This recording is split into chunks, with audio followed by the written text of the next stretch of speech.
1. Hello, everyone. Welcome back to the Undernight interview series. This time, I have one of PNW's finest, Tabby, alongside with me. Hello, Tabby. Hello, hello. I'm definitely looking forward to having a conversation with you today. I don't think we've really been able to talk at length with each other before. I feel like I've maybe said this a lot, but I'm definitely excited to get into some of the weeds here in our first, not our first interview. Actually, literally, your and I first interview. Yeah. It's the first one. You're right. We haven't had like a sit down moment powwow kind of thing at really any event. It's always just been like hectic on someone's end. Yeah, you and I both been pretty busy, schedules busy, for various reasons. And, it's one of the small unfortunate things about being so highly sought after at these events. In any case, go ahead and tell us a little bit about yourself outside of Undernight. If you don't mind, give us a surprising fact about yourself. So I'm I think most people know me as a Twitter poster. Whether if that's good or bad, that's up for you to decide. But I do, within the fighting game realm, I'm a competitor, commentator, and tournament organizer. Outside of that, I don't really have it sounds bad, but I don't really have a lot going on, but I've kind of put my full focus into fighting games over these past 2.5-ish years. I've play card games on the side pretty regularly, as well as do the normal socializing outside of the gaming world that I think is a healthy amount. But really, a lot of my focus has been on it's been on Undernight, really, but just empowering up fighting games themselves. A surprising fact about myself is.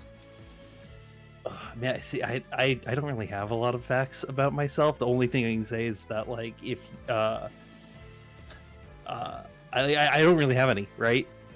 I'm kind of an open book when it comes to a lot of stuff, but I will say, if you feed me anything with peanuts in it, I will make me nearly throw up, because all I taste is fear from some family members who have deathly allergies to it. So don't do that.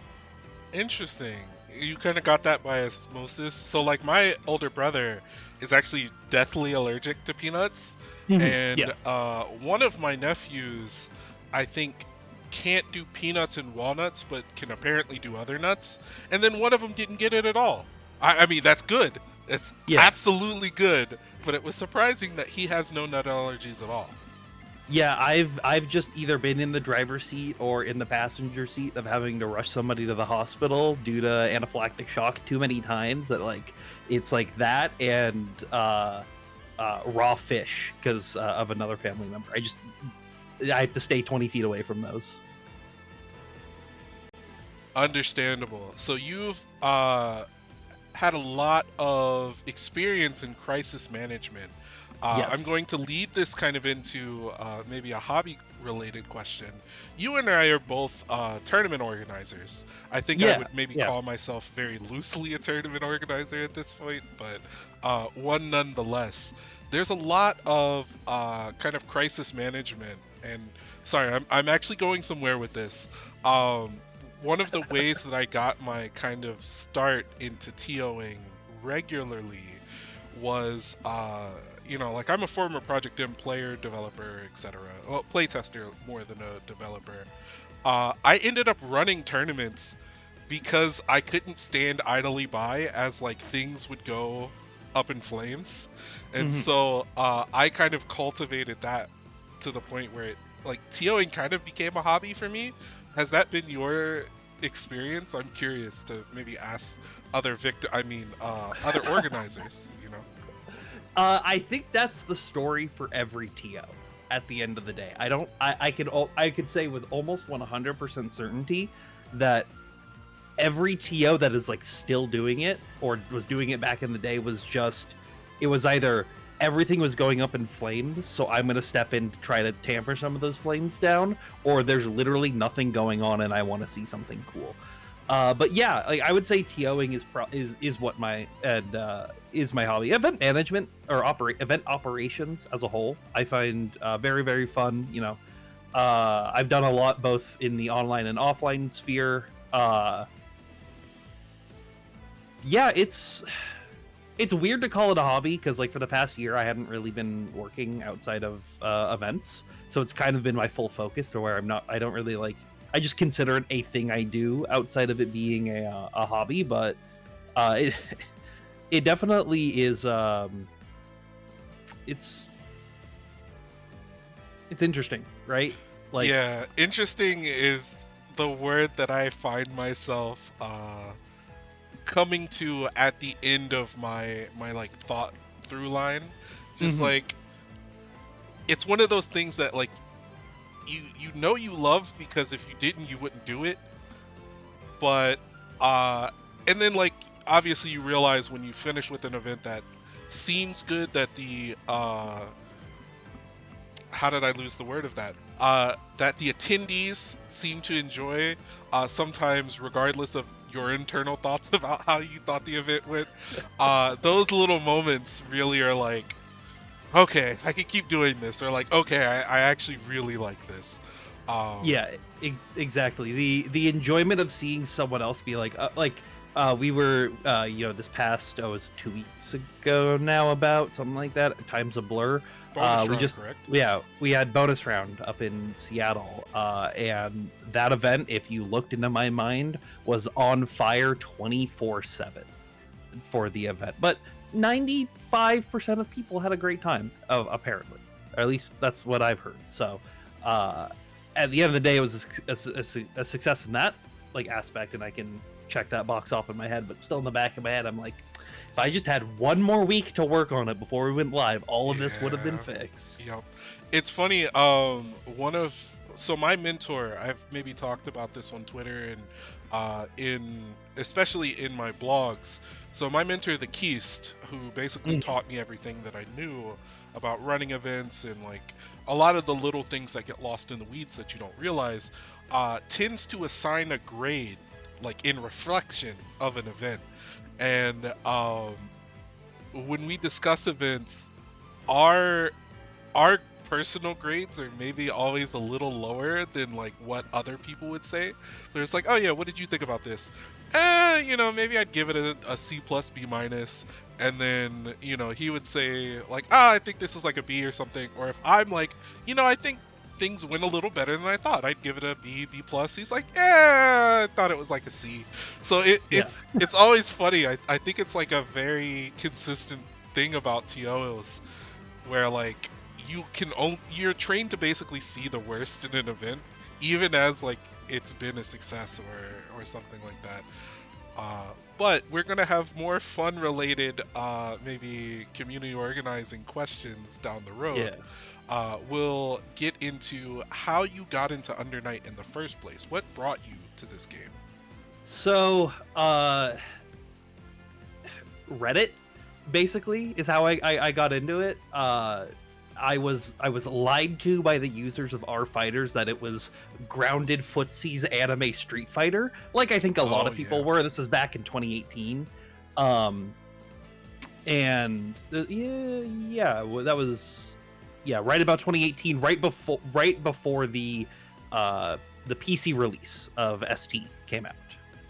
I think that was 2018. Yeah, I believe so. So I was like, oh, it's coming out on PC, I'm gonna get that. And I've been playing fighting games realistically my whole life. I think that's kind of a trend for a lot of people, where everybody dabbled in it a little bit. The way I remember it, getting into it, was as someone who was alive post arcade boom, or like I was very young. My sister did indoor soccer when she was younger, and they had a Marvel 2 cab, and I would just sit on that Marvel 2 cab during every single game. So and then it kind of just passed by. I always like casually played. Really got into both Street Fighter 5 and Tekken 7 around that time of the PS4 launch and everything. I was like, okay, I'm gonna give fighting games a serious shot. I went to EVO in 2017 for Tekken. Was miserable at it. Realized I didn't like that game. Didn't really know anyone in the community. I literally went. I had some other friends in Vegas that I was hanging out with. I was like, I'm gonna go to EVO, and I played, and I was like, after playing it, I was like, I don't really like Tekken. I feel maybe not with Tekken, but like for people who get into a fighting game and like their first big event is like Evo, unless they go in with friends, I think that's like a very common experience. Just like, you know, you hear about the largest fighting game tournament in the world and you go and it's like sometimes it's very isolating in some ways, I think. I also think that was very much the case for pre-COVID Evos. Back when they were ran by like when the Mr. Wizard Evos, right? Yep. Like where it was really a tournament in Vegas, and you kind of had to know people to get access to any kind of casual station. You know, the famous Evo 2019 uni players taking over the cafeteria just to get setups. I led that photo. FYI. Yeah. God bless. God bless. You like. I don't think you understand exactly how many uni players you created with that. That's pretty badass.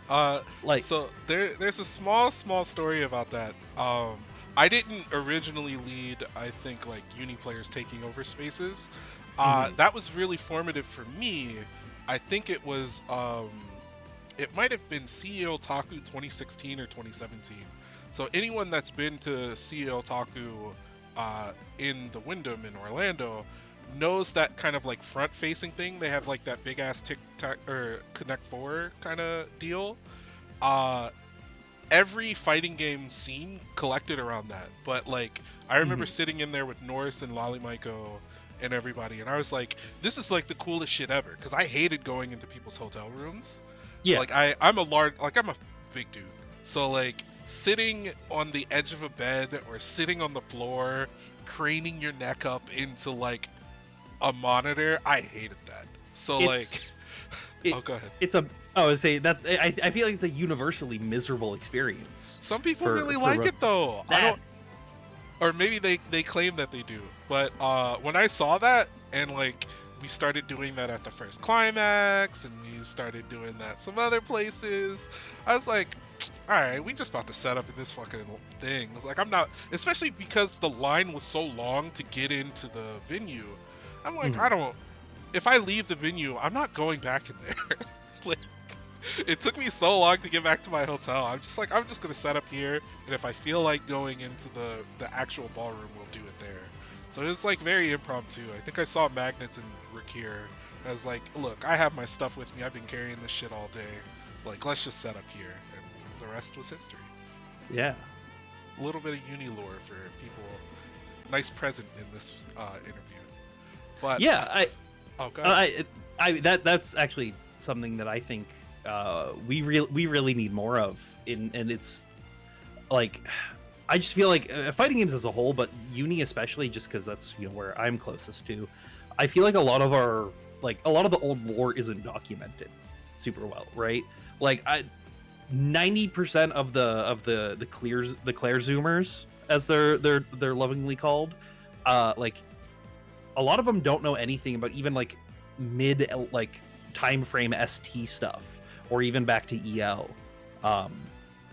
And I definitely think that's something that communities as a whole, I would love personally to see documented, because I think that kind of like culture history is really fascinating and usually just gets lost to time. That is true. It's one of those things, as I talk to some of the elders, I wouldn't even consider myself like really an elder in the scene, because like I was playing in EL, but like there's the group of senior players at that point. But talking to them and kind of discussing how we collaborated to kind of put into the tour de force of uni, like the uni schedule of sorts, with like Frosty Faustings and Combo Breaker, CEO Otaku and Climax of Night, those becoming like essentially marquee events for the scene. Evo as well, and I think at the time Anime Ascension was one as well, Michigan Masters. Yeah. But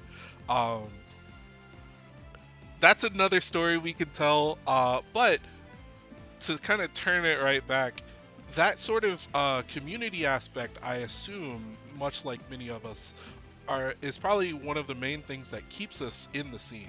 Would you say that that's the case for you as well? Oh yeah, absolutely. I've said this behind everyone's back. I've said it to their face. I'll say it till the day I die. I don't think that there is for me and the sort of the things that I like. I don't think there is a community in general that is as like on point as the Uni community, or really French spread as a whole, but Uni specifically, because I feel like they get sort of larger subsetted out of FPAN as a whole. Yeah, the culture has really been interesting, like that grassroots sort of culture, that really highly collaborative, I think, culture is something I see bits and pieces of in other scenes. Like, obviously, this is my scene, so like I'm gonna blow it up. Like, I love this scene more than anything else.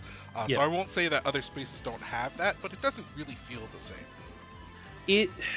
I think part of it is just, for the longest time, it was the mid-level side anime game, right? I feel like those communities as a whole tend to have that kind of community, have those values a little bit more than, let's say, larger titles, right? Because I just, if realistically in 2018 or 2017, back when it was the English version wasn't even out on PSN by then. I think it was only the JP version, if I remember correctly. Yep, that is correct.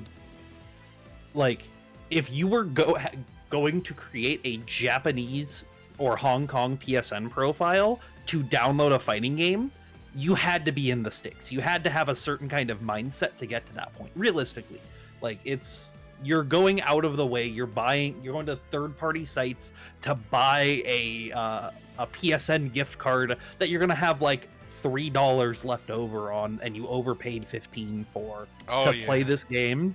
Oh yeah, like, that's love right there. That's love. That's love. You only did that because you were talking to other people trying to figure out how to get on those sites without getting scammed and giving out your personal information. Oh yeah, man, definitely. Like, yeah, obviously, I think the game itself is a lot of it. I think the grid system within Uni is there's really not any game like it when it comes to just the Vorpal cycle as a whole and grid game. I think other games have had elements of it, but just how everything ties with Uni is, it's the make or break for everyone. Realistically, how many people do you know? They're like, oh yeah, I like Uni, but I don't like the grid. I don't like the Vorpal cycle. They just go, okay, I'll move on. Yeah, but there are a couple people I do know. Shout outs to a certain someone. But I think people find their way to enjoy the game, and who am I to knock that? More people coming into the game is sick. Exactly. But I definitely think community is what kept me around, and like sort of with that, so like I said, Evo was the first major that I ever went to. The second major I ever went to was Climax 4. Oh, that's a good one too. That's a good one. That is definitely a good one. So you're right there. Well, obviously you're right there in the weeds, but like you got the real good sweet spot. Yeah. I'm in that like slightly pre-Evo era of players that got in my opinion, the like perfect time to see what the past was and what the future was. Because I think a lot of the Claire Zoomers and especially people who like I've done a lot of work within my local scene to get new players in. I think it is predominantly people who started playing in 2022 at this point. And I don't know, I say this about every Climax. If you weren't there, you missed out. Yeah. And I feel like I was in a very good sweet spot for this game specifically, and the community, and being able to see everything that I try to give those experiences, and at least an emulation of it to those newer players, to be like, hey, this is actually pretty sick, and we're all pretty sick, and you should come over and press buttons with us because it's pretty sick. I'm so glad that you said that. And we're getting into the weeds here. I'm pushing off this next question, but that has been so important to my ethos as, I guess you can call, I guess I can call myself a community leader. It's weird to say out loud for myself, but I think of the Kishes. This is like old Smash stuff. This is like Brawl Melee. the Kishes, people like Keats, people like Rick, you know, kind of like the Skullgirls community, the Vampire Savior community. I saw what was going on in those spaces, and you know, coming as a Midwest Brawl TO, like it's all the same kind of energy. It's all the same kind of like, we love this thing and we want you to love this thing the way that we love this thing. And so you just start trying to like cook up ways to really like show like how cool this is, and like how cool the people that are surrounding you are in that. And it's really with that energy that I always kind of find myself moving forward, even if I, you know, is taking a step back of sorts. But I was just gonna say that it I think that's kind of what the perfect swarm is for a lot of this, that like next gen of Uni player. Because like on my end, you know, you say, oh, it feels weird to call yourself a community leader. I agree. I think it's weird whenever I have to say that about myself for this game. But like I was like, oh, I see what you were doing over in the Midwest, and then I got to see what NorCal was doing, just being on the West Coast, and how that was going, and just trying to take the best bits that I saw out of the both of those and really put it into up into the PNW and sort of my own mentality. And I feel like it's worked out once or twice. Yeah, I want to say that like being able to filter all of that in and then make it to the kind of community that you're cultivating, because like you know, regional differences, people are in different areas of life. Some people have older scenes, some people have younger scenes. Still being able to like have that, you know, finger on the pulse of like your community, and still being able to impart those things that you believe in into those spaces, I think is really important. All right, but we got to get into this next question. Yeah. We got quite a bit to go. We're playing a certain theme, but who would you say is your main character, and what made you choose them? So Wagner is my main character. Because a lot of people didn't really know me till after Climax 4. I was an Enkidu player before Wagner. I played Enkidu at Climax 4, and I had. I played another Enkidu, one of our local players, Uno Kid, who's really popped off in Type Lumina with Aoko, but is, you know, an Enkidu player. I played him, and I'm like, oh, that's how this character's supposed to be played? I don't like that. That is not what I want to be doing. And then I did poorly in my pools, and I was like, man, I'm really feeling down about this character. And then I looked up and saw Redblade strike throwing people in the corner. Oh yeah. And I was like, that is what I want to be doing. And the rest is history. Yeah, as a person who has been on the receiving end of a couple different Wagner players who are doing just that, you know, I have my own feelings about it as a competitor, but as an inspiration, like seeing someone like Red just melting people, it's just nice, man. It feels right. You know, he's go ahead. Like, I like sitting across the chair. Like this is sort of what I feel for any of the top players of their character.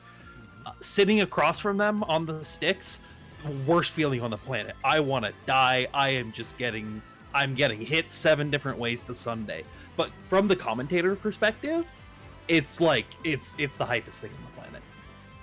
Yeah, let's kind of dig into that just a little bit. As someone who kind of commentates on the side, I guess at this point now, being able to share what makes players like tactics and thoughts so cool, and like being able to break that down for another audience is one of the like most enjoyable parts for me. But how do you feel about that?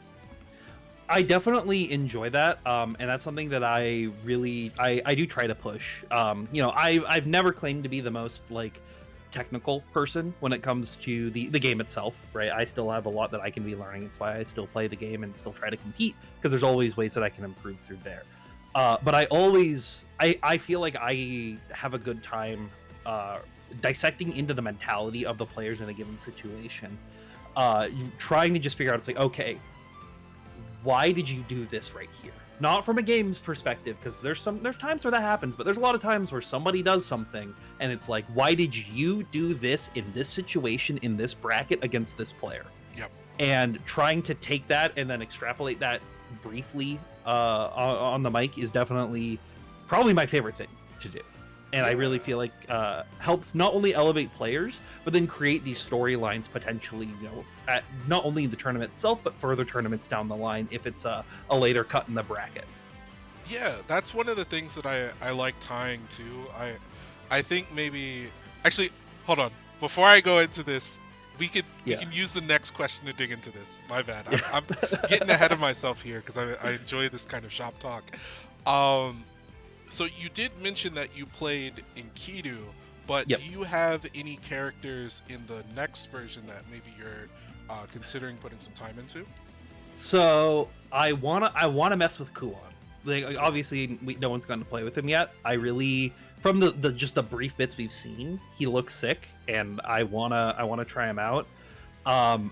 Within the new characters, I don't really have an interest in either Tsurugi or Kaguya. I think they're cool. I think they're neat, but just not really fitting what I want to be doing. I will probably just be sticking with Wagner throughout Uni 2 because I think her neutrals that she got makes that character like way more fun, as well as the overall higher damage of the game and the higher meter gain. Really sort of emphasizes the play style that I like to play with her. And you can blame a lot of my time on Guilty Gear Strive because of that playstyle, but that is what I like to be doing in fighting games. Okay, so that actually leads us right into our next question. What would you say is your mode of player expression? What's your signature thing? What do you like to try to do when playing against someone? I love this question just because this is what I ask people whenever they ask for advice, or for the newer players who are like, I want to play Under Night, who should I play? I ask them this exact same question. It's like, what is the one thing you want to do when you boot up a fighting game? And for me, it's hitting people with normal throws. That is my favorite thing on the planet. Especially in a game like Uni, where throws are reactable, quote unquote. Yep. Watching the light deflate from somebody when they get hit with just A plus D 4 times in a row to die is the best feeling on the planet when it comes to me. They call that Nagegoroshi, which is to kill by throwing. As an Aka player, I love that. It actually made me really interested. I'm curious. I think Tsurugi is going to be very, very good at that.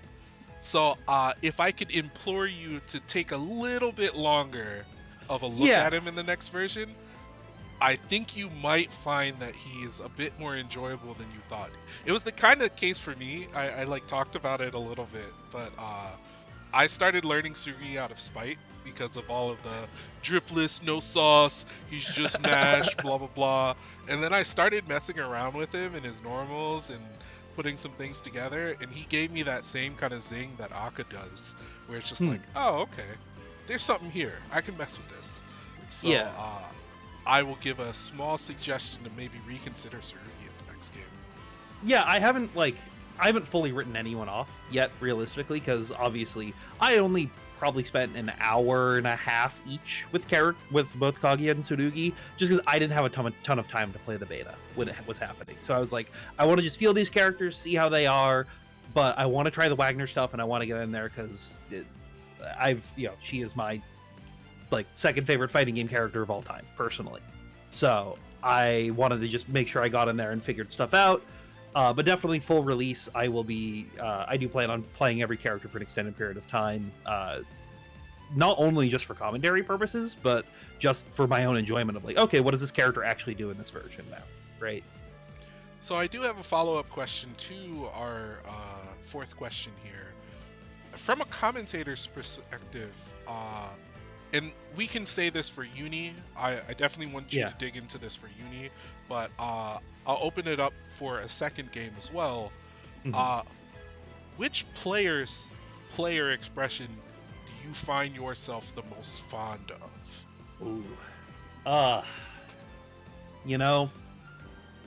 I gotta give it for Uni. gun to my head, I have to pick one. It's Defi. It's Defiant. Defi, no question. Defiant, Okay. no question. I think Defiant is, in my opinion, the like most well-rounded uni player playing at the highest skill floor of the game, and that just I feel like there's sometimes where even watching Big Black, right? Like even watching him play, where I feel like I don't know if that was necessarily the like that may have been the most Byakuya thing to do, but I don't know if that was the most Under Night thing to do. You know, Defi never feels like they are making a decision. They're making all their decisions based around the idea of uni as a game, and it's what I think really makes their play work. And especially I think when you've seen their past 6 months or year in the whole, I feel like they've been doing well for a while. But I just feel like they've elevated to that next step of like one of the best status. And especially after CEO Otaku watching them play, I was just like, I was really feeling that they are like easily one of my favorite players to watch in the game right now. But with that playstyle especially, I see them going, potentially farther than other people in the like the best of all time conversation. Right. I could see that. I think that Defiant, for me, I think CB was really the ascension. Yeah. That was me thinking like, okay, he's at the precipice of like what it really means to be into the top level conversation. My player, I mean, I could gush about players all the time. The player that I'm going to pick actually is Silent. Silent is indulgent. That maybe is the way that I would describe him. I think his understanding of like how people play Under Night with a character that I think you wouldn't really say doesn't tailor herself to really make those high level reads possible. Silent really enables himself to make soft reads that lead into hard reads, and like his execution is fantastic. Like I've been on the receiving end a couple different times. There's the famous CB set that I won't go into, but watching him and having someone whose back I've basically chased, I think, in this version, really opened my eyes to like how he sees Under Night and how he interacts with the system, and he's definitely one of my favorites. But what about another game for you? I know that you commentate a couple different games, but is there maybe another player in particular in another game that sticks out to you? I mean, there's a lot of players in a lot of games, right? I kind of not only do I like commentate quite a bit, a variety, but I've dabbled in a lot. And I watch basically every major tournament. I try to watch at least every top 8 that happens for majors if I can. I'm trying to think of the best way to word this, but this is older now because the player does not play the character after the season 3.5 nerfs or season 3 nerfs. But Jonathan Tene's Zato and Guilty Gear Strive is like it is just like fills me with joy whenever it's on the screen. How he likes to pilot Zato is like, because you had a lot of very good Zatos, right, that were playing the game. You had like Leffen, you had Latif, you had I cannot think of any others besides those two right now off the top of my head. I'm not gonna lie to you. It's Pep, been a day. I think played for a while. Pep as well. I just think of Pep. I keep thinking, oh yeah, Pep plays Venom in Strive, but that character's not there. Just how Tene was piloting all like his core game plan, playing the game, was from a spectator perspective just very entertaining and very like solid in the understandings of Zato, but then was constantly layering on top of that at the right moments. It was never, I feel like some of the other high level Zatos tried to start with the checkmate situations and the high level shenanigans really early on into the into sets, but Tene was willing to start like, no, we are starting at layer 0 and I'm gonna figure out what you get opened up by this character from a fundamental level, and then mix on top of that, right? Yeah. Yep. I have always, loved players like that. In Under Night, I think Isaac is maybe the reverse of that, because like, yes, oh yeah, he basically presents to you what he's going to do, and then makes the adjustment around your adjustment if you're able to do that. I think Foxup is actually one of those. I think Foxup is closer maybe to Tene than Isaac is. Isaac, I think, is a lot more extreme. It's like, okay, Shield DP, do you know about this? 6 do you know about this? Like, it really feels like you are running into a formula that churns out losses for you when you play against both of those players. Like, it's demoralizing as someone who has been on the other side of that. Another person who I think fits that mold really well is Pesto. Yes, absolutely, man. Absolutely. Yeah. So we have dug into this maybe a little longer than I intended. So going back into this next question is going to be a little jarring. But as a Wagner player, what matchup do you feel the most confident playing? What matchup do you feel maybe the most nervous in at this point? There's not. It's not nervous. I feel comfortable playing every matchup, but if you pick Hilda against me, I will lose. That character archetype in every game, I am just free to.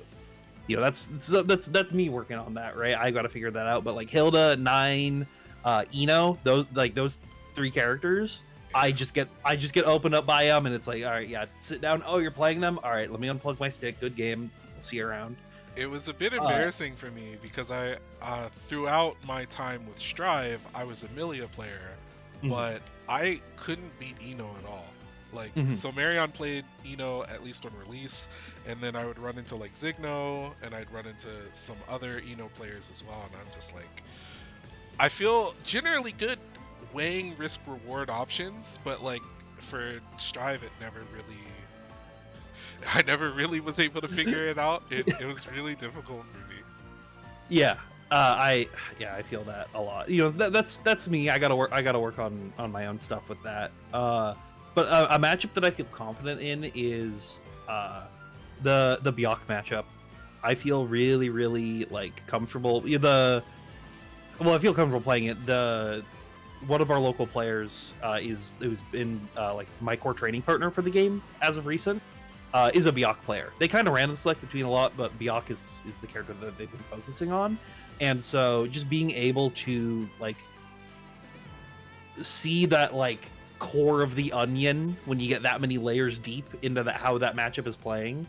I just am never, I don't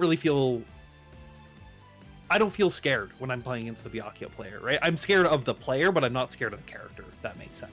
It does. I think we've also had the opportunity to see Wagner versus Byakuya play out so much, like between ST into clear, but like even the hotbed areas, I feel like have Wagner and Byakuya at a high level really actively in North America. Like they're everywhere. I would arguably say I think the only region that does not see that matchup consistently in its like top 8s is PNW. I would say I could say Midwest as well. I don't know if we have too many premier players of either character. Well, excuse me, we do have Ethics Buster here in the Midwest, but like Premier Wagner, I don't know if we really had too many active ones during the course of clear at the very least. Other Wagners would come into our region and we'd have to play them, but as far as I think the Midwest Wagner, I'm kind of struggling to think of a player I could name. Yeah, Everyone I'm thinking about is either West Coast or East Coast or Texas. So, yeah. But yeah, I definitely like, and I think that matchup is it's mids dispensers the matchup, and I just also find that very like interesting as a player and as a spectator to watch and participate in. Yeah, I think both players have their, or not players, but both characters have their defined kind of zones and rules. Mm-hmm. They also kind of, because they understand the ranges that they're encompassing and yet still kind of have to fight each other straight up, you get a lot of nuanced interactions that I think I don't want to say is different than other matchups, but like you see so many different interactions play out because we've seen this matchup at a high level for so long. Yeah, so. 100%. You did mention that your primary training partner was a Byakuya player among other characters. Yeah. So as we go into our next question, would you say that they are your rival? And if not, who would you consider to be your rival? You know, I like if I had to like pick them as a rival, I'd say yes. I don't really feel like I have a rival though. Because they play the game and they like compete in our local level stuff, but they have no interest in going to large events or like grinding the net play ladders or net play tournaments. They just show up to the locals and they play uni because they like uni. And I think that's, you know, they're a very good player. It's oddly enough, they were from Ohio before. Their tag is Relight. I don't know how much they participate in like Ohio FGC, but I know they used to be a VSAF player over there, at least for a bit. They played Savior. Yeah. The name doesn't sound as familiar, but it certainly could be someone that I might have seen around. If they played Savior maybe in Cincinnati, I wasn't as familiar with everyone in Cincinnati, but I'm sure we had crossed paths at some point before. Okay, yeah. But yeah, I would say they're definitely like my core training partner. I don't know if I would necessarily, in like the technical definition, call them a rival, but they are the person who I compete against the most. Okay, yeah. So also from a commentary perspective, because you've been able to watch so many different matchups kind of play out, as a commentator or even as a spectator, do you have a favorite uni rivalry? Yeah, I mixed you up with that one. I don't think you were expecting that one. Oh, I was not ready for that. Caught you slipping with that one. Yeah, you did. So if you need some time to think, I can kind of speak a little bit about one of the uni rivalries that I've enjoyed. Yeah, go ahead. So he and I actually talked about this a little after the interview that I had. I don't think, maybe we talked about it a little bit on the interview, but Silent versus Pesto versus Masoma, I think was like the triangle that I really, really liked watching. You could tell that like the wins between them and like the matches between them really meant something when they played out on the stage. Yep. Like so much passion, so many little tricks to get the edge over their opponent. Like I love watching stuff like that. Like it's definitely one of my favorites. I also really liked watching Salty versus Pesto as well. You know, as a person who plays a losing matchup a lot, that I've come to feel like maybe I wouldn't say mastered, but I have a whole lot of control over. Seeing Pesto navigate the set versus Salty at set count 2-1 was something that made me go like, oh my god, I gotta go back to the drawing board with this one.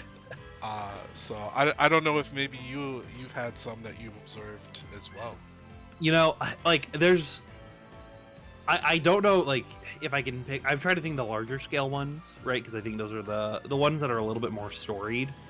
I mean, local ones are good too, though. Yeah, and that's I have the what I was gonna mention is a local one is actually it's CG versus April. Oh, I haven't had a chance to watch too much of that one. So April has definitely, I think, in the past 8 months or so, taken a step back from Uni. So the matches have been more traditionally going into CG's favor. But these were the Uni Zoomers when they both first started playing. They're both like 20, like young 20s, like 21, I think, for the both of them, or like 22. But they both started playing back when they were like 16 and 17. And so they've just constantly been playing each other and leveling up on top of each other again and again and again and again, and seeing it to where it's at now, where it's like, oh, you two are like fighting tooth and nail just to create any kind of opportunity versus each other is really, really interesting. Yeah, CG and I talked about that on our interview a little bit. I know he was saying that he was looking forward to April's planned return for Uni 2, and I'm looking forward to having an opportunity to see more players that I might have missed. Like, I watch a lot of Uni, I follow a lot of results and things like that, but even I certainly have some blind spots.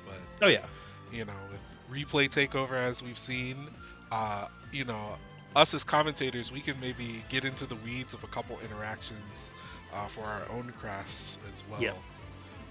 So, yeah, those are good picks. Did you end up having one that played out maybe on a more national stage? On a, you know, it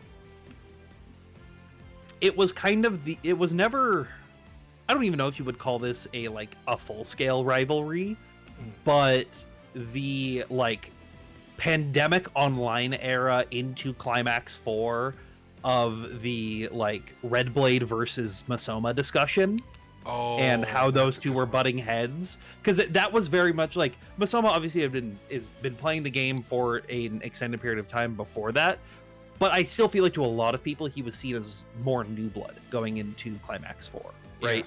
Yep. And so it was very much the old guard versus the new guard, and obviously with Red's like insanely miraculous losers run back to get to that point through that event, with all the buildup of the past year of just the discussion of like, this is probably going to be our grand finals, and I have no idea who's going to be able to take it, to have it lead up to that to get to the full reset and everything, I think was super, super sick. Yeah, that was a area that I actually kind of forgot myself. That was another blind spot for me. Now that you mentioned that, I'm so excited to see them play in the next version too. Yeah. Because, you know, Red is very voraciously back at it, looking forward to the new game. And, you know, Masoma, I think, has school. He's decided to go back to university. I think he took some time off. I do hope that we get to see that play out a little bit more in the future too. Okay. So, we kind of mentioned April as well, but do you have any players that have caught your eye from a commentator and a viewer's perspective? Do you have players that you kind of expect to be on the radar in the next version? So I've got two people in mind. One who's a current Uni player, and one who's, I think, is starting with Uni 2. Or at least in the past they've said that they plan to pick it up.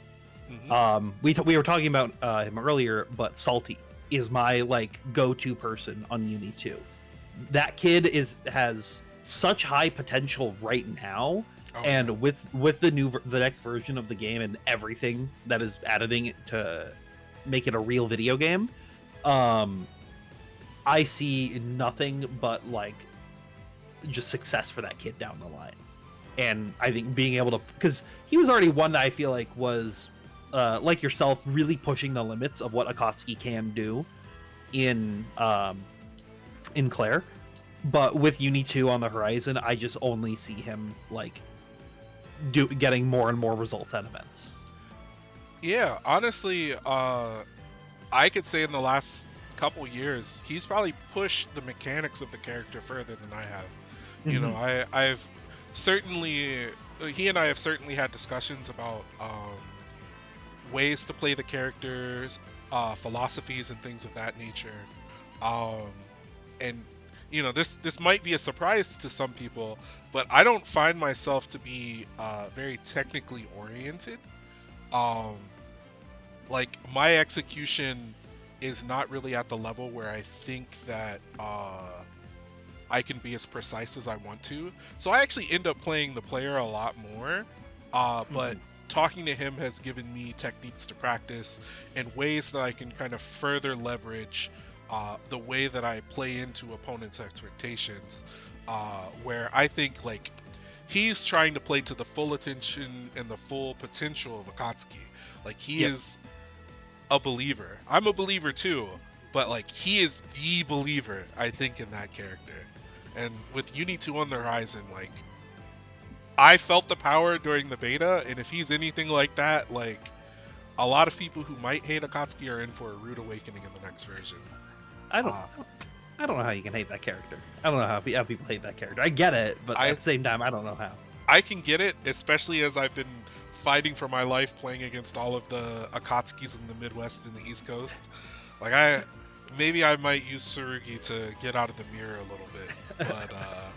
But the second player you wanted to mention. Yeah. So they had talked about it in the past. I don't know if they are continuing to stick with it because they've sort of refocused back on Strive. But it's this kid, Squish Luke from I think South Florida. This like I think like just turned 18 or is like just about to, like really young kid. They're able to consistently get like 9th place at the weekly majors for Strive, and just through all, right? Yeah. So like things like TNS, right? Okay. Yep. And then like I think they got 9th at Taku as well. They just, being young, they haven't been able to travel to other events out of their like area. But I played them at Taku 2022 in Strive and was like, it was one of those times where you play against somebody and you can just see you're going places, or you can see it really clicks for them. Yeah, or they were like clearly playing on a way different level than you're at within that certain game. And if they do end up sticking with Uni 2, I think they are going to be a threat to be reckoned with that people aren't prepared for. That's interesting. I'll be out on the lookout for that. Yeah. I actually really feel like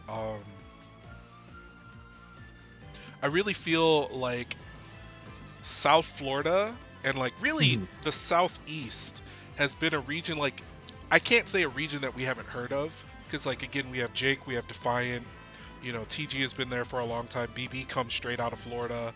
In the past we had Argon Ross, but like there's so much talent in that region.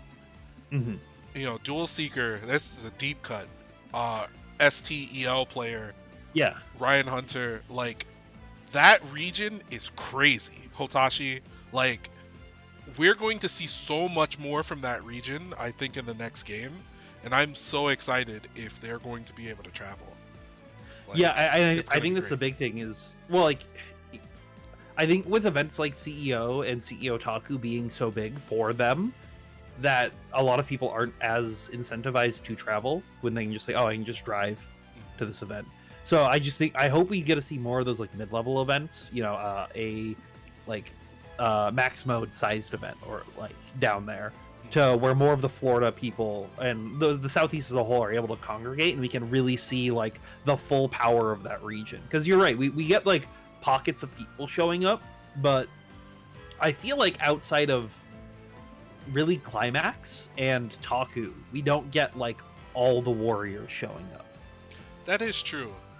Yeah, I know with like max mode, and I want to say like the Tennessee guys, we did lose Kumite in Tennessee I think last year, but I know they've been putting together some resources for their community. I think we're honestly going to be seeing a lot more out of that region, especially on these mid-sized events. So I hope that there's a lot more congregation with that, and online is going to give us some opportunities to see that as well. Like I've had my eye on that region basically since I've been playing, and I'm excited to see more of them come. So Do you actually have any player or will add commentator inspirations? And who are maybe some community members that you look up to? We might have touched on this a little bit earlier. Yeah. From a player perspective, I definitely look towards Red, Randy, and Mario, sort of like as the at least on the North American side of things. I do need to include Vice in there. Shout out to Vice, he's doing good work. Yeah. He has been definitely like the person where I'm like, I know I could be getting a better route off this combo. Let me go dig through their Twitter to see if I can find something to make this happen.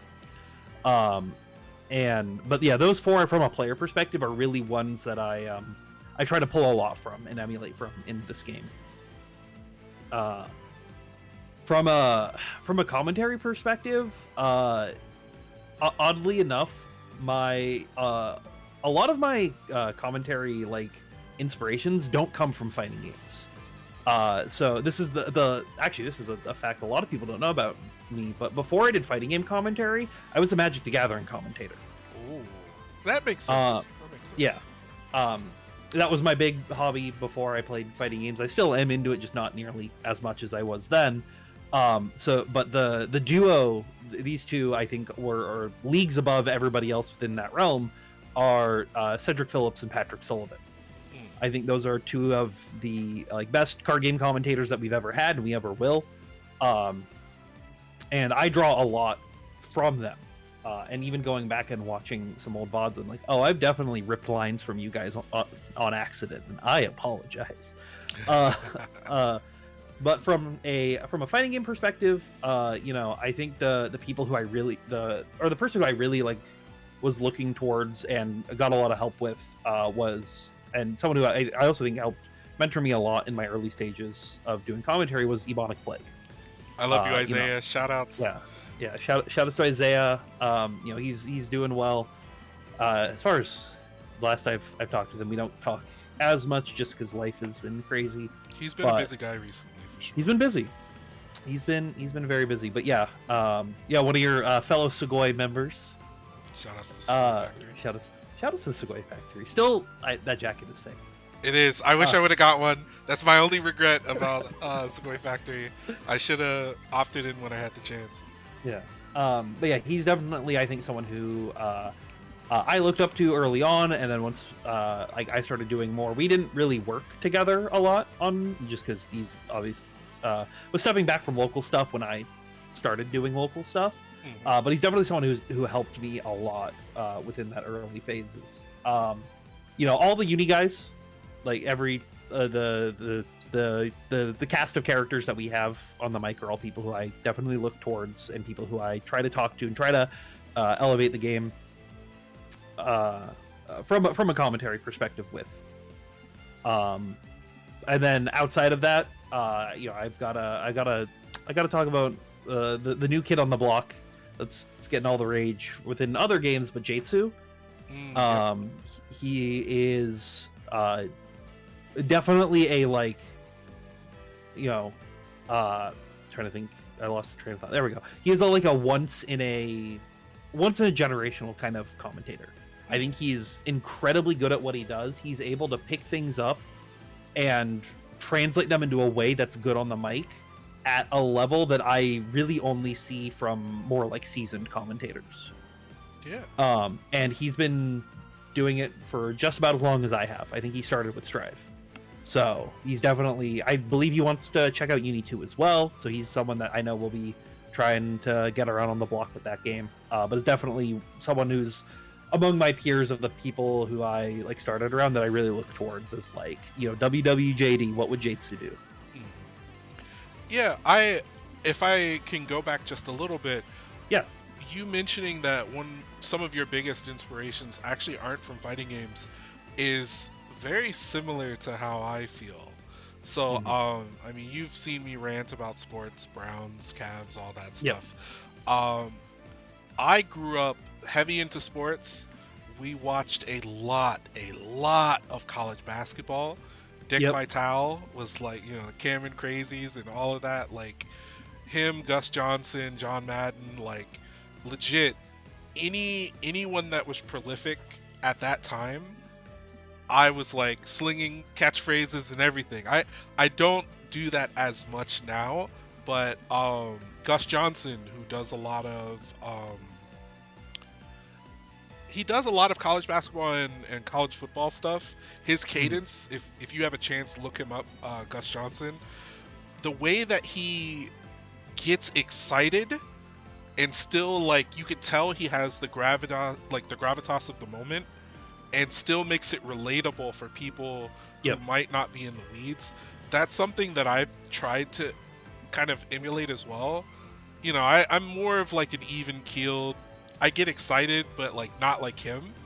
I've tried to move more of that enthusiasm into my own commentary, while trying to make it seem like I'm just kind of talking with some friends as we're watching with commentary. I don't know if I've exactly hit the sweet spot that I want to yet, but I definitely love pulling from outside kind of influences for commentary too. There's so, like, people are so fucking good at talking about things if you know where you're looking for.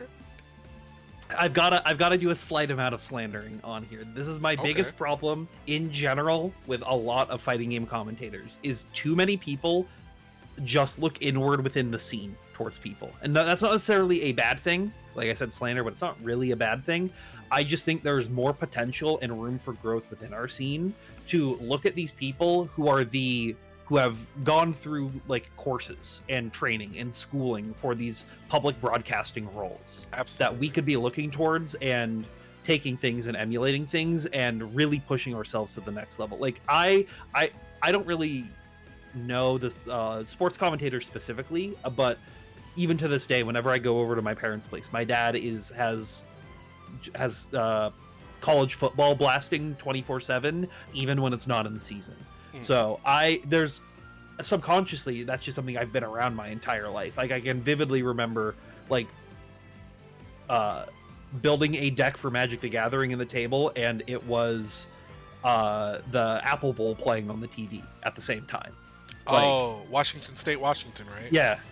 You know, regionally we gotta. It's something I always try to tune into.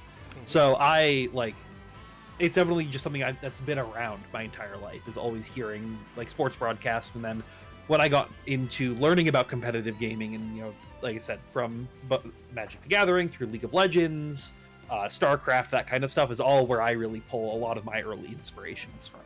Yeah, my mentor, we sat down and we were watching StarCraft commentary, and like I was blown away.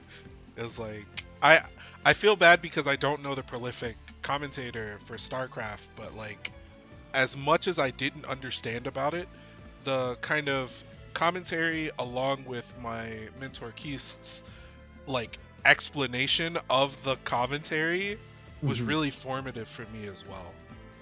So yeah, I get it. I totally get it. Okay, so we're basically at the end of this version for Uniclair. Do you have any reflections, thoughts, or maybe some hot takes? I know you're a bit of a take master on Twitter.com, so maybe you do have an answer for this one. They're not hot takes if you don't interact with them. It's your fault with interacting with my posts. That's all I'm going to say on that matter. But I don't really have anything like super particular that I don't feel like I haven't said already in some capacity. I think with the draw that we were given, you know, we had all the hype in the world coming into 2020, and then the world said no with COVID-19 and shutting down all of our events that year. And I think the community as a whole has done a pretty good job of taking what we could do and making the best of that situation. I definitely feel there was an early lull that we kind of lost a lot of people. That if we had the same energy we had in 2022 in 2020, I think some of the people who dropped off with Claire would have still been playing. Okay. But you know, I'm I'm happy with where we're at. I think this game still has a lot that's undiscovered and a lot that we could be pushing. And I'm almost kind of sad that it's gone, right? This is for me at least, this is really the first like game version that I've been around from start to finish. Yeah. And especially with Uni 2 being, well, it's still 80% the same game. The new characters, mechanics, and balance changes and everything that's happening is definitely it is a new game. So I'm a little I'm a little sad, a little sentimental about the state of the game as a whole, and I wish we could keep playing this version forever, because there's certain things that I really like about this version that are not gonna be here in Uni 2. But I just really hope the community as a whole, we keep this momentum that we have right now, and we don't drop it, because dropping it's the worst thing, or letting it go even slightly will lose so many people. And it's really up to, I think, us to just do what we do what's always been done, and keep the grassroots alive while these other events try to happen.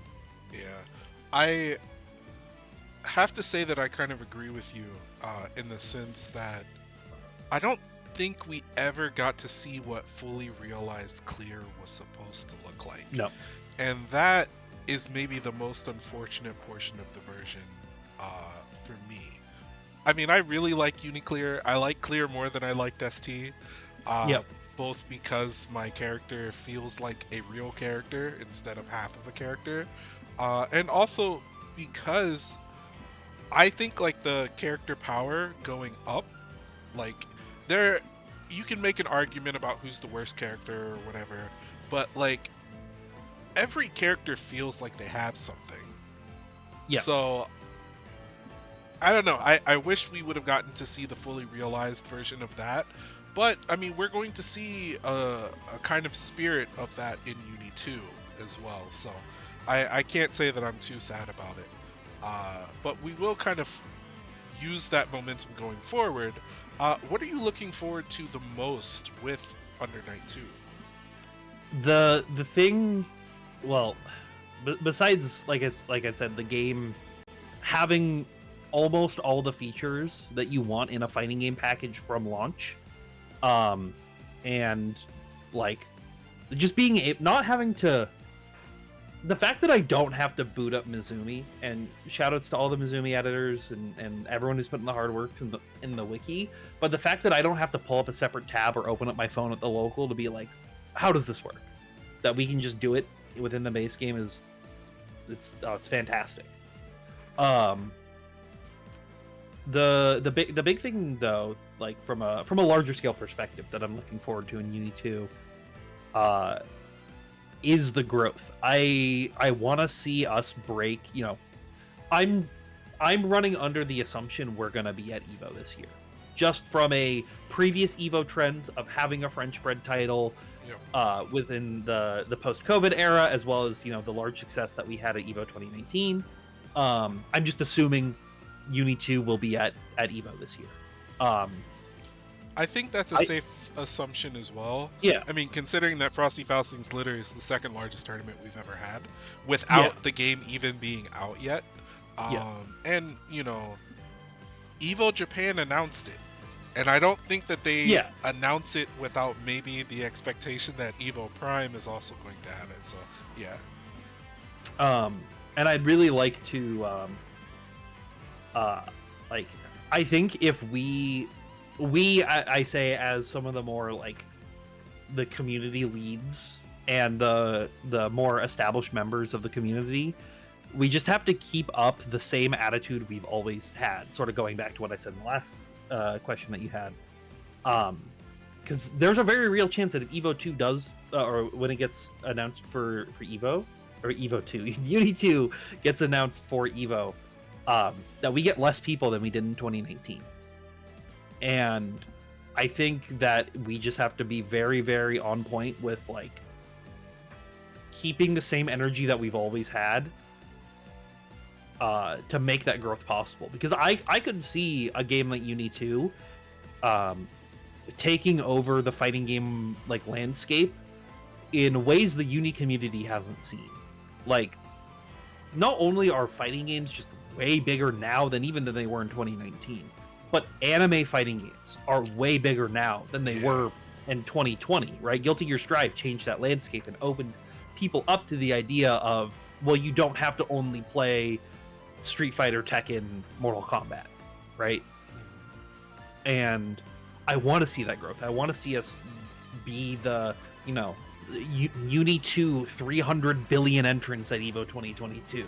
But we just have to set the stage for ourselves to make that happen and can't rely on our laurels to make that happen, if that makes sense. No, it definitely does. I think that especially for the next year, we're going to see growth that we had only really seen in 2019. The way that I think majors are kind of lined up seems to imply to me that, especially in the short term, we're going to have a nice little boost. The fact that EVO is in July this coming year, rather than being in August, creates a lot of questions for community members to kind of answer, considering the normal kind of, or the more normative flow of like events. So you have smaller events going into CB, going into CEO, and if CEO is still in June, and I think it is, May, June, July is like a pretty big ask for many fighting game players, especially in the current kind of economy. So I have my eye on that as well. What I will say is, I think with Impurist Club and some of the other scenes' online tournament presence, that helps in a way that I think we never really experienced up to this point. Imp has done his best. He runs some big ass tournaments for us, but I think the non-delay based online portion is going to open up a lot of things for Uni as far as week to week sustain that builds into something higher. And so I think we definitely need to keep our eye on that. But, I don't want to, just to add to that as a last point, I don't want to steal people's thunders, but I've had like multiple people in my DMs asking about like what days work best for netplay tournaments for Uni 2 as well. So I think realistically, if you as a competitor are on there for at least the first 6 months of that game's lifespan, you can play an online tournament every single day of the week.